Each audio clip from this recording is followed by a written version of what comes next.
And you know, as I look at the theme is moving forward, right? Pressing forward or whatever it was, is something about making new. And the truth of the matter is we are in a place right now that I don't know about you, but I'm at a place where change is no longer necessary, but change is mandatory.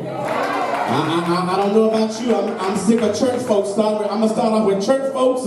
I'm sick of people that these manipulating spirits. I'm sick of these people with these Jezebel spirits. I'm just sick of folks, period, that don't appreciate and value the God in me. Matter of fact, we must understand that there's a place in our life that you can get to that's called enough, that no matter how people look at you, no matter how people act, baby, you realize it's time to move forward. And we must understand that we're all in a place right now that we're dealing with trials and tests, and we're dealing with so much that the truth of the matter is we don't have time to deal with extraordinary folks.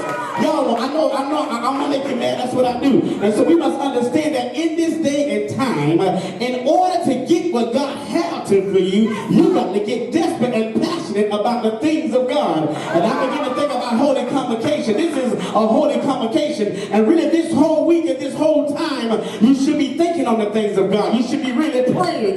Matter of fact, even if the doors are closed, somebody should say, can I get to church at 12 o'clock and pray? This is the week that you set everything aside. This is the week you got to set Facebook aside. This is the week you got to set your TV aside. And this is the week where you got to give God his due. I wish somebody touch your neighbor and say, neighbor, holiness is still right. And so we don't want to talk about this. See, we want the act, we want the names, we want the title, but we don't want to walk the walk. We don't want to live the talk. And matter of fact, I never seen so many folks in my life that I always talk about, I'm grown, but you ain't growing. You in the same state that you was in 10 years ago. Touch your neighbor and say, neighbor, someday and someplace you got to come to a place of maturity. I can't get no help in here. I know they're going to come in here this week, and some of them going to be so deep, and some of them going to prophesy so much up in here. But you must understand something. If your prophecy has not happened yet, that this woman of God has told you, it's not going to line up till you get in the will of God and find you what the, oh, I can't get no help in here. Touch a neighbor and say, neighbor, you got to get in the will of God. And in order to get in the will of God, you got to follow instructions.